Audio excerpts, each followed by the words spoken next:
Hello class. In this video we are going to learn how to use VirtualBox to create and manage virtual machines. So before we can get to open VirtualBox and do all this stuff, I want you to know that this presentation is in our GitHub page, and you can find it in the home page in the README, or you can also find it in Lab 2 over here by going to using VirtualBox. Now, I built this presentation because understanding the interface of VirtualBox can be tricky. So I try to label as many things of the interface as possible. I'm not gonna go over everything over here because it's not really necessary, but eventually you will want to use these special features, and of course you can always go and read the manual, right? You can always do the RTFM thing, but this presentation I think is a faster way to just get the answer to your question. When you see something in VirtualBox that you say, huh, what the hell is that? How do you use that? So I think that was the whole point for me to create this presentation. I'm gonna go briefly through it, and then we're gonna jump into creating a couple of VMs. I suggest you that you do a couple of the things that I'm doing over here in your own computer, although you don't have to submit none of this, just so that you can get the hang of it, so that you can get the practice of it, right? Um, so first of all, how do you install VirtualBox? Well, I have a video for that. I have a video on Windows 10 and I have a video on macOS. It's right in the YouTube channel. Here is a link in this presentation. I'm assuming most of you are using Windows, on how do you install it on Windows 10. Just follow the video and you're good to go. Now, if you plan on doing everything that I'm doing in this video alongside the video, I suggest that you pause this video now, and then, once you pause the video now and install VirtualBox, or go to that video and install VirtualBox, and then you come back here. For those of you who just want to watch, then let's keep going. So there is something called VirtualBox Extension Pack, which is a software that in the video you saw that you installed. What that software does is that it gives VirtualBox more power than it already has. It enables extra functionality like using the full screen of your computer, being able to use USB 3.0 when you're using actual USB devices and things like that. So let's go over you know, the the basic interface of VirtualBox. So in the basic interface of VirtualBox, you have very simple elements that are pretty much self-explained. So on the top over here, you have your tools bar, right? Other than tools over here we have other tools. We have file. Obviously, if I open VirtualBox over here, I'm gonna close that and I'm gonna click on file. We have a bunch of options. You can open the preferences of a particular virtual machine. You can import a VM or export a VM. You can export it to the cloud. You can open the disk manager. You can do a lot of things from the file menu over here. When you come to machine over here, this gives you options for creating VMs, adding VMs, opening the settings of a particular VM, cloning a virtual machine, which is super useful. You can start a VM, you can stop a VM, you can open the tools of a VM, you can see the logs of a VM, like the things that have happened to that VM. You can do a lot of stuff over here. And then you also have your help option that does exactly that. It gives you help. On this side over here in tools, we have exactly that. We have tools. You have your welcome screen like this. You have your media manipulation sections for you to create and manage drives. You have a section for creating to creating actual virtual networks, and you have the section over here for deploying to the cloud, right? So over here we have a couple of buttons. You have the buttons to add. This allows you to, add a virtual machine that has already been created. Like in this folder, I have a bunch of virtual machines. One example of that is Linux Lite, for example, is a Linux distribution, and I created a VM of it. So if I click on add and I go to the folder where that virtual machine was originally created, I can click on open. I can click on open over here, adding that bbox file, and notice that I have a new VM that appears over here on the side. Now let's take a look closer at that VM. If I click on here, all of this mumbo jumbo pops up. All of this is a summary of the settings of that VM. That's it. If I click on settings over here, I will be able to open a menu that allows me to literally change whatever I want from that VM, right?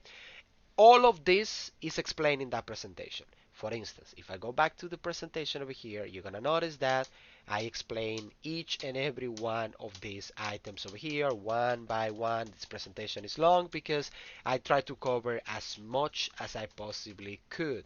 Um, I'm gonna go briefly in this video on the settings, but not over here. I'm actually gonna do it in the actual VirtualBox. So I'm just gonna go back over there because there's no point in having this open. And in the general tab over here, we can do general stuff like selecting the type of operating system and the version of the operating system. Like this is set to Linux and the version is Ubuntu 64 bits. During our lecture, we cover what is called Linux distributions, and in your lab 1, I think it was, you were to play with different Linux distributions. So if I click on version over here, you're gonna see that a bunch of Linux distribution versions pop up. I can also do some advanced stuff like setting up the clipboard. For those of you who don't know, a clipboard is a special place in your computer. That when you copy something, that something is saved to, so that you can paste it somewhere else, right? And you can share your clipboard between your computer and your virtual machine, and that's very useful. So that's why I always have it enabled to be directional, because I am always working between the two of them, especially in those times when I am testing things like viruses and stuff like that. And at that point, I just keep it disabled, just to be on the safe side. You also have drag and drop functionality, and drag and drop allows you to literally grab a file from your host and dump it in your VM. And it can do the same too on the other way around. You can grab a file from VM and dump it in your host.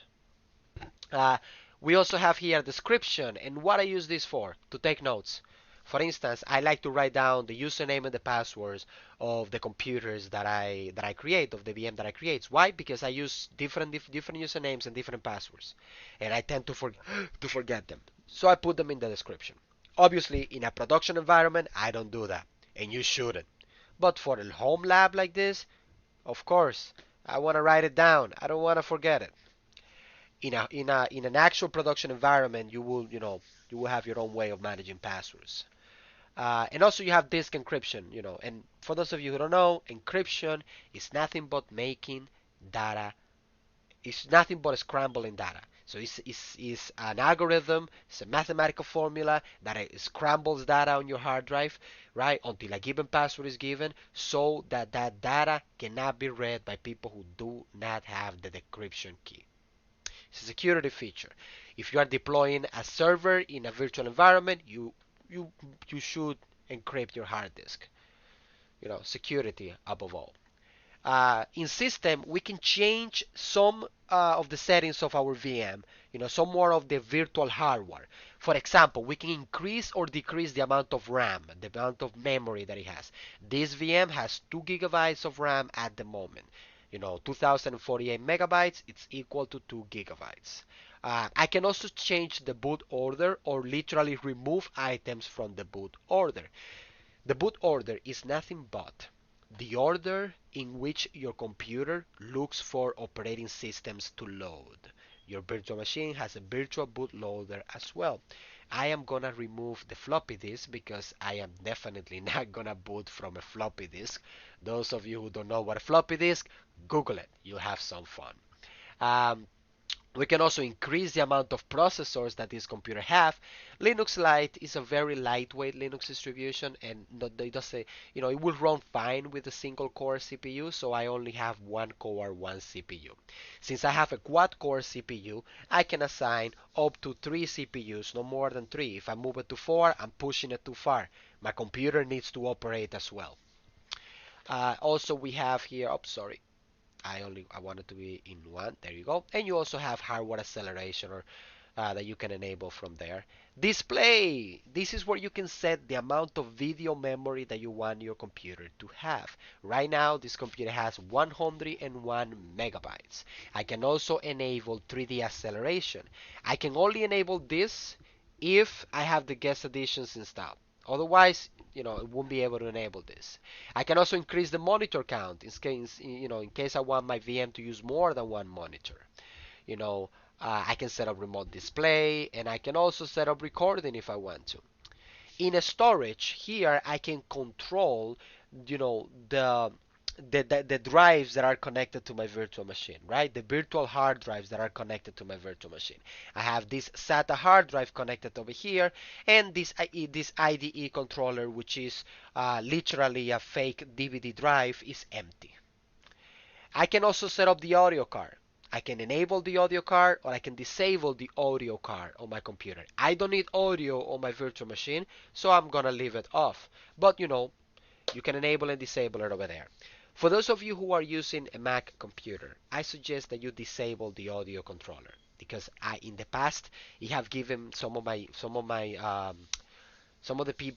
students have had problems with the audio controller on Mac, that it doesn't let the computer boot. So you might want to keep that disabled. I don't use it, so I keep it disabled. In the network part, you can change how the networking of your VM works, right? You have different modes over here that you can switch from, and you have multiple adapters that you can attach to it too. By default, it's using NAT, which creates its own little network with internet access provided by your host computer. Once we reach the networking side of this course, we are going to cover more about what NAT is, what bridge is, and all of that stuff. For now, just think of the network part as, literally the part of the settings that control the network card of your computer. And we can also set up serial ports if we want to. Here we can control the USB controller that our system is using and add USB devices. And here we can set up shared folders. That means one folder that is shared between your regular computer, your host, and your virtual machine. We can also modify how the interface looks. I don't particularly care for this, so I leave it as default. But you can modify it if you want to, just so you know. I'm gonna click OK on this. If I want to turn this virtual machine on, if I want to turn it on, how would I do it? Oh, it's just very easy. Just click on Start. That's it. And your virtual machine will turn on. As simple as that. And it's gonna do the regular process that a regular computer does. It goes to a fake BIOS or UEFI. It finds an operating system from a fake hard drive, and it boots it. As simple as that. This is completely usable. You can use it to do whatever you want. It's at the end of the day, it's an actual computer. Maybe you want to run more than one virtual machine at the same time. Not a problem. I'm going to put this one on the side, and I'm going to put my Windows VM right here on the side. Nice, right?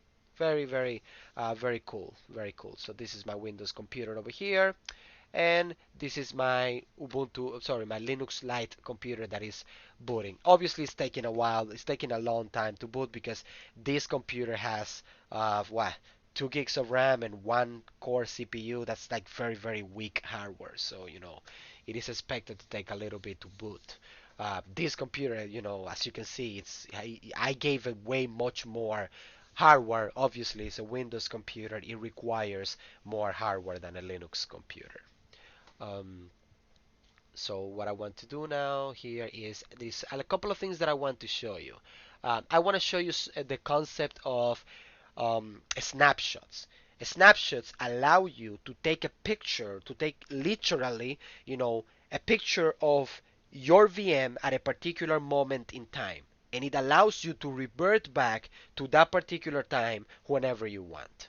It's one of the greatest flexibilities of virtual machines, and one of the reasons why many servers in the world are virtualized, because maybe you push a change or an update broke the server, but there was a snapshot taken before the update. You can literally revert back to that particular good working state.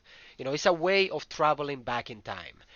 Back to the future. In this case, back to the previous snapshot.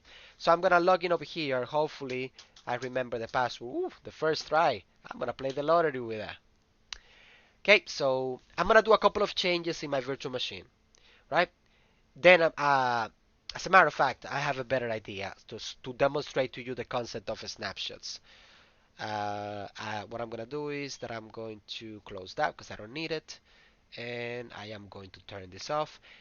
This is a good opportunity to show you how to turn your virtual machine off. You can either close on the corner over here and then click on power off. Right, now the only problem here is this, right?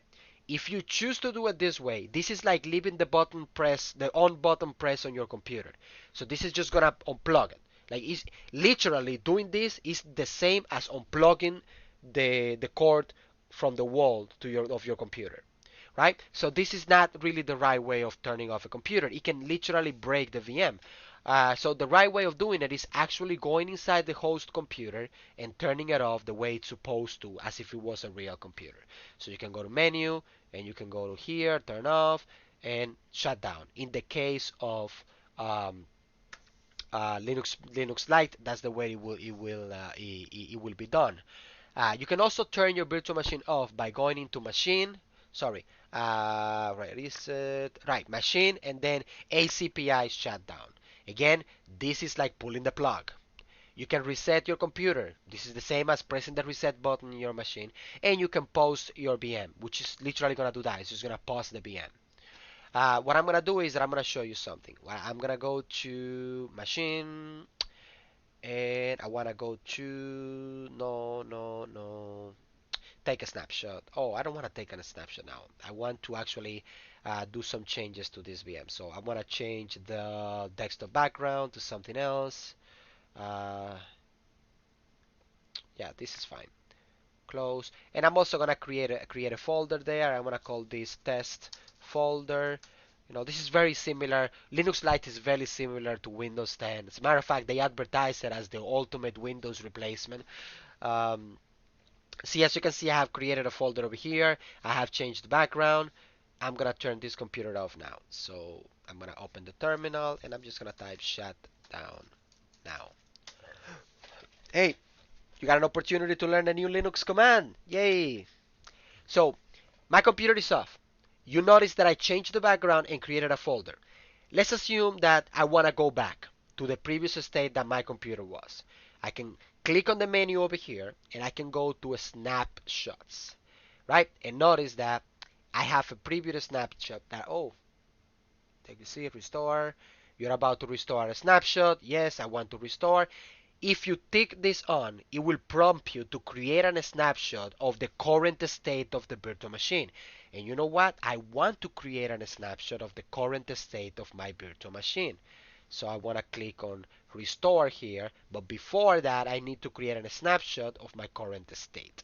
So I'm going to call it a snapshot 1, created a folder, and changed background, right? And I'm going to click on OK. Now I have two snapshots created of my computer. What I'm going to do is that if I turn my computer on right now, I'm going to go back to details and I'm going to turn it on. You are going to notice that since the state that my machine is currently at is my previous snapshot, my wallpaper is going to be back to its default and there will be no folder in my desktop. Now we're going to wait a little bit because again, weak hardware, slow computer. What can be done?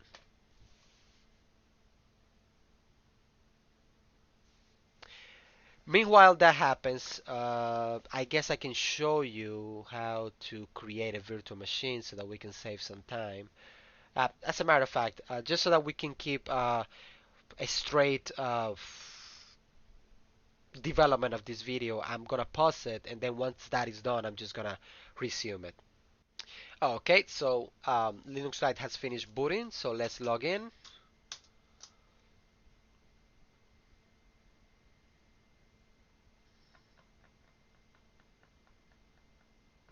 As you can see, the wallpaper is back to its default, and once it's finished completely loading the desktop, you're gonna notice that there is no folder in my desktop.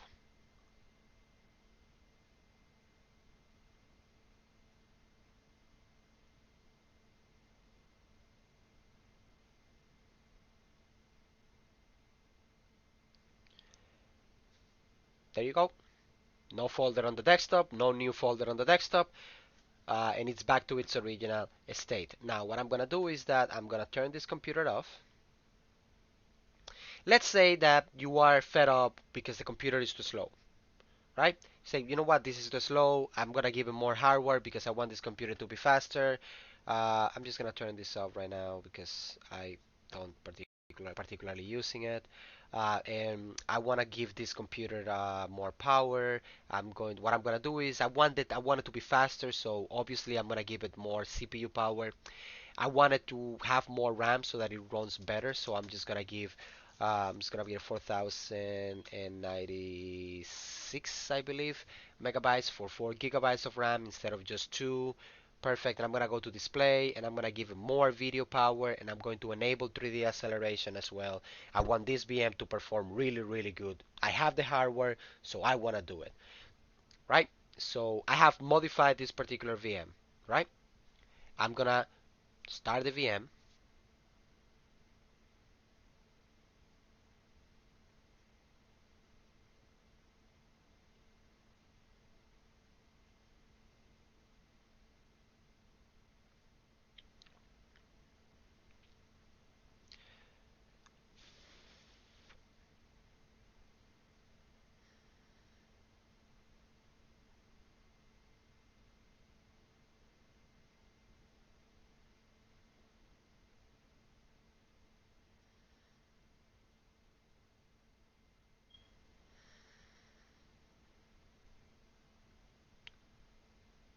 There you go.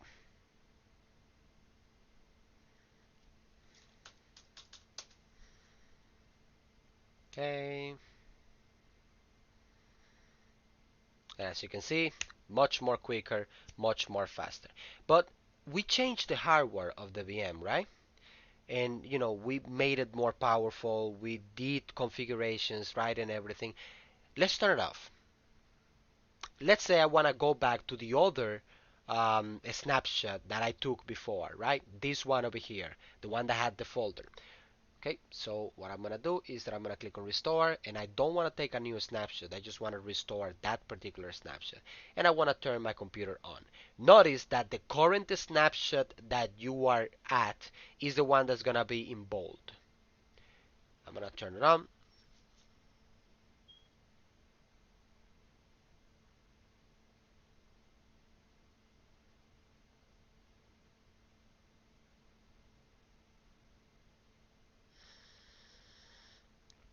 I want you to pay attention to something interesting. We changed the hardware before, right? But what happened? Why did it went back to 2000 to what happened here? It's only 2 gigs of RAM and the CPU it's only one. Well, your snapshot also keeps the configuration of your hardware of that particular VM. So that's something you also need to keep in mind. You know, I want to close that from there. I want to close that.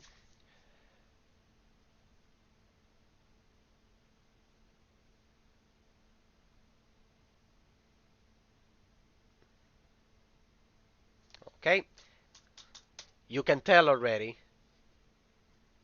You know that it did exactly what we were expecting it to do. Now, when will you use snapshots? I recommend that you take a snapshot after you're done with your lab. You finish lab 0, you finish lab 1, you finish lab 5, take a snapshot, turn off your computer, take a snapshot and label it finish lab 5, for example. Why I recommend this? Because maybe the next time that you do lab 6, something went wrong in the middle of doing lab 6 and now your computer is unusable. You can always revert back to the last time the computer was used or the last time that you saved a snapshot. Now, one of the things that the last survey that I did last semester had was I asked my students, what advice would you give new students that are taking my class? And one thing that was consistent among everybody who took the survey was, please take snapshots and take notes. Everybody agreed that if they would have taken snapshots, some of the problems that they had throughout the semester could have been reverted, could have been fixed much, much faster. And that's why I encourage you to take a snapshot after you're done with every lab. I don't suggest you to keep more than 2 snapshots. 2 is fine. I personally wouldn't keep more than 2. Now that I've shown you how the concept of a snapshot works, I'm going to walk you through the process of creating a virtual machine. And I'm going to create a virtual machine to install, let's say I want to install Windows 10, right? And I'm going to create a virtual machine to install Windows 10. Now, I am going to go here back to Tools, and I'm going to click on New. I can also get to this menu, but to this wizard by clicking on Machine and New, right? Also, if I am in the middle of a virtual machine, right, I'm going to switch back to details. I can also create a new from here. So 3 places, 3 different ways to create a virtual machine. Now, let's take a look at this. No, name. What name am I going to give this virtual machine? Okay, so I'm going to create a virtual machine for installing Windows Server for an Active Directory, right? So I always prefer to name my virtual machine in a particular matter. I start with the operating system that I will install, so Windows Server, and then I do the purpose of the VM, Active Directory, right? The reason why I do it this way is because it is easy to identify the virtual machine and its purpose if it's already in the name. Over here, I can specify the location when I want my virtual machines to be safe. I have a particular hard drive connected to my computer that is only for storing virtual machines, and I have set that up over here in the machine folder. Also, here I can select the type of operating system. I'm installing a Microsoft Windows machine, but it's not going to be Windows 7. It's going to be Windows Server. So I'm going to look for the particular version of Windows. It is not Windows 2012. It is Windows 2019. And it's going to be a 64-bit operating system. Now I'm going to click on Next, and in this window I can select the memory size. Now this is going to be 4096 gigabytes, right? Because I'm not going to be installing a full version of Windows Server, and I don't want it to feel like a slug when I'm using it, so I'm going to give it 4 gigabytes of RAM. Here in this option, I am going to select whether I want to create a hard disk, whether I want to add a hard disk, or whether I want to use a hard disk that I already created before. Uh, Before I continue, I want to let you know that I also have a presentation where we get to explore what all of these things means in more detail. In the lab, installing Ubuntu in a virtual machine, you'll get to see all of that. But in the meantime, let's just move along. Since I don't have a virtual disk, I am just going to click on Create a Virtual Hard Disk now, and I'm going to click on Create. Here I can choose between 3 different formats. I can use VirtualBox proprietary format, I can use BHD, or I can use BMDK. I'm going to use VDI, right? And I'm going to click on Next. For the most part, that's what we're going to use. Here I can select what type of, like how I want this particular hard drive to occupy space on my system. Do I want this to be dynamic, or do I want it to be fixed? And in short, when you set up your hard disk to be dynamic, you are telling your host computer, hey, this file can only grow up to a certain point. After that point, the file can no longer grow. However, the initial size is gonna be set to whatever space the virtual machine is occupying at the moment. When you do fixed, you are telling the host computer, I want you to allocate this amount of storage in your hard drive. So let's do an example here. I'm gonna click dynamic. I always choose dynamic because I want as much space available on my hard drive as possible instead of the opposite. Now, when you choose fixed size, you get a little bit better performance. Just a little bit better performance. The difference is not that much. Now, the size of my Windows installation is going to be 50 gigabytes. That's good enough because the only thing this server is going to do is run Active Directory. So 50 gigabytes is good enough. I mean, Windows is going to take about 20, 25, almost 30 gigabytes of space. Further Windows updates are probably going to increase that a bit, but I don't plan to update this that frequently, so I'm just going to keep it as 50, right? You should always plan ahead. What are you going to use that computer for? What is the likelihood that computer is going to run out of space? And then create your hard disk according to that. In our class, the maximum that we're going to use is 50 gigabytes. So I'm going to click on 50. Now, remember the previous settings when it was dynamic? What is going to happen is that a file is going to be created on my computer. Now, if I open this VM, right, I'm going to open it. I'm going to go to data, open data, doesn't found, no, no, no, no, no, no, no, and VMs. And the last VM that I created was this one, right? Let's take a look at the size of this, right? So at the moment, this particular file, actually I want to see the actual file itself. This particular file, this is the actual VM, by the way. These particular files, the combination of these three, to be more precise, is about 2 megabytes. This file, right, can only grow up to 50 gigabytes. After that, it's not gonna get bigger.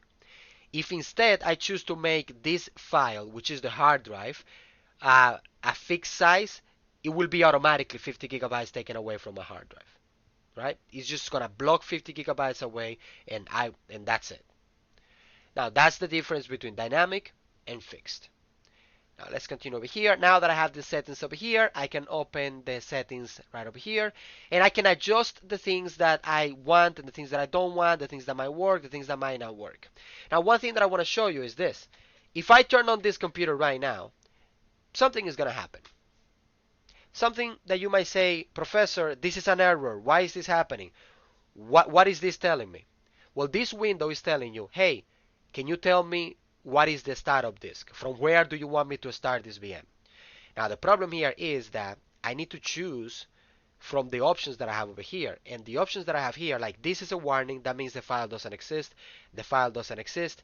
That file doesn't exist. This file exists, but this is an Ubuntu installation media. I want a Windows installation media. If I decide to close this and ignore that, I want you to see the error that puts it. Hey, I don't have a bootable media. I don't know what to do because there is nothing for me to boot. There is no operating system for me to load. That's what that means. And what we're going to do is that we're going to tell this computer from where to load an operating system. Now, how do we do that? We can close this and we can turn it off. And we're going to go to settings. And we're going to go straight to storage. You see that beautiful disk over here? We're going to click on it. We are going to mount, or we're going to insert there, an ISO file. An ISO is a compressed image of a real disk. And this disk is the installation of Windows Server Essentials. So I'm going to click on the little disk on the corner over here. By the way, you don't have to do this part, just see what I do, because when we get to install Ubuntu, you're gonna actually do the Ubuntu one, not the Windows one. This is not a Windows class. I am using Windows as an example. So I'm gonna choose the disk file, and I have a folder that have a bunch of ISO files, and one of them is Windows Server Essentials 2016. I'm gonna click on OK. Again, I click on the little disk over here. I click on choose a disk file, and I look for the CD image that is stored in my computer. Okay, and I select that disk image and I click on open. I click on OK, and now if I turn this computer on, you are going to notice that it knows what to do. Because first of all, the computer went to the hard drive. It found that the hard drive was empty. Then it ignored it. Then it went to the CD, the virtual DVD drive, and it found a disk inside, and it loaded it. In this case, the disk is nothing but Windows installation media. I am not going to do the Windows installation because, again, I don't teach Windows, and I'm going to click this, and I'm going to close this. This concludes, well, there is one more thing that I want to show you, and is how do you delete a virtual machine? Right click, remove only will remove it from this window, but the virtual machine still exists in your hard drive. Delete all will get rid of the virtual machine from this window and also from your hard drive. Okay, there's one more thing that I want to show you. What if you want to save that virtual machine somewhere else? Like maybe you created a virtual machine, you want to put it in a flash drive because you want to open it in another computer. VirtualBox allows us to export our virtual machine as an appliance, right? So that we can import it somewhere else. How do you do that? Oh, it's crazy simple. Go to Machine, click on Export, And here you can select where do you want to export this machine for. Well, I am not exporting this to the cloud, right? In reality, I am simply just creating an actual file that I'm going to distribute online. This is the location where I want the file to be saved in my computer. If I want to change that, I can click over here, and let's say I want to put it inside documents, and I'm going to click on save. Right? It allows me to write a manifest file for me to write information about my virtual machine. I can also include an ISO image if one was already mounted in the computer like we did with Windows, but in this case I don't want to do that. And I can click on next. Here I can add more information about the VM, the license in which I'm distributing this VM under, some description, and things like that. I don't want to do none of that because I have no interest in doing none of that at the moment, and I'm going to click on export. Once this is done, you're going to end up with that OVA file for example, in my case, it's in my documents directory. So if I go to documents, this is gonna be my file once it's finished exporting. And if I give you this file, you can open it in your VirtualBox and use that exact same virtual machine that I was using right now. As a matter of fact, I already gave you one OVA file that you can play around with if you want. It is right over here. What is it? What is it? Nope, nope, nope, nope, nope. If you go back on the README file of our GitHub page, you are gonna find that over here we have a virtual machine ready to use. And if you click on download here, it's gonna take you to a mega link, and from here you can just download the file if you want to and run it and import it in your own computer and just play around with it. I'm gonna close that because I don't need to download that. I already have it on my computer, really. And now we are done. This concludes our presentation or tutorial or whatever you want to call it on how to use VirtualBox. And I apologize that it was a little long, but VirtualBox is a complex software, and I just showed you the tip of the iceberg, to be honest. I'll see you next time.